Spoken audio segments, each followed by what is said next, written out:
cette courte vidéo, nous allons partir à la découverte de l'hypothalamus et de l'hypophyse.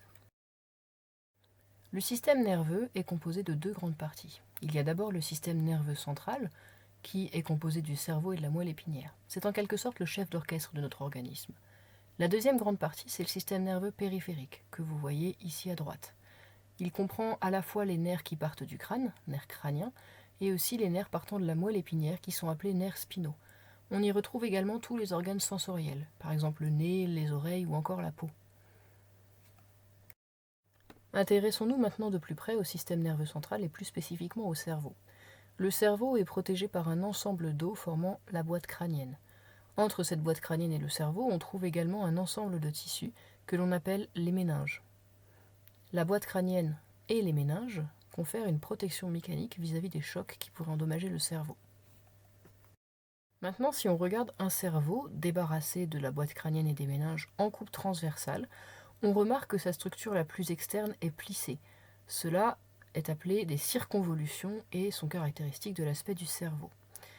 Nous, ce qui va nous intéresser aujourd'hui, ce sont les structures que l'on trouve au centre du cerveau, notamment l'hypothalamus et l'hypophyse que l'on va regarder juste après.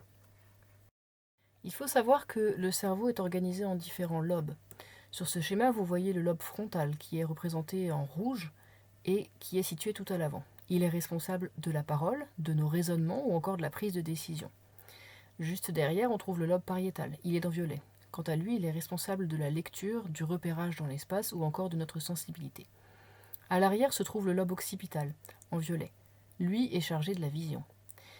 Il y a également le lobe temporal sur le côté qui s'occupe lui du langage, de la mémoire ou des émotions. Un point intéressant à noter, c'est que la partie droite du cerveau contrôle la moitié gauche de notre corps et inversement. Cependant, ce n'est pas la partie la plus extérieure du cerveau qui va nous intéresser. Nous, ce qui va nous intéresser, ce sont deux structures qui sont situées au cœur de l'encéphale, plutôt dans sa partie inférieure. Ce sont l'hypothalamus et l'hypophyse, que vous voyez ici colorié plutôt en marron. Comment est organisé l'hypothalamus? Il est situé juste au-dessus de l'hypophyse. Il a comme particularité d'être organisé sous la forme de nombreux petits noyaux que vous voyez ici en bleu, rouge ou vert. Attention, ici le terme noyau ne désigne pas l'endroit où est stocké l'ADN dans nos cellules, mais plutôt un ensemble de neurones qui fonctionnent de manière coordonnée pour accomplir une tâche. L'hypothalamus a un rôle essentiel. En effet, il assure le lien entre le système nerveux et le système endocrinien. C'est-à-dire qu'il reçoit plein de signaux de notre corps, par exemple notre appétit, ou encore la température corporelle, notre besoin de sommeil par exemple, et il agit en contrôlant l'hypophyse qui est située juste en dessous. Ensuite, c'est au travers de l'action de l'hypophyse que sera fournie une réponse adaptée à chacun de ces signaux. Penchons-nous maintenant sur l'hypophyse. Elle est donc située juste en dessous de l'hypothalamus, dont elle est séparée par une structure appelée la tige pituitaire, et a une structure tout à fait reconnaissable, caractéristique, formée de deux lobes. Le lobe situé à l'avant est appelé l'antéhypophyse. Le lobe arrière, quant à lui, est appelé post-hypophyse. En ce qui concerne l'antéhypophyse, on peut dire que c'est une vraie glande endocrine, c'est-à-dire qu'elle est constituée de cellules qui fabriquent et qui sécrètent des hormones. Nous l'avions d'ailleurs vu la semaine dernière dans l'activité technologique numéro 4.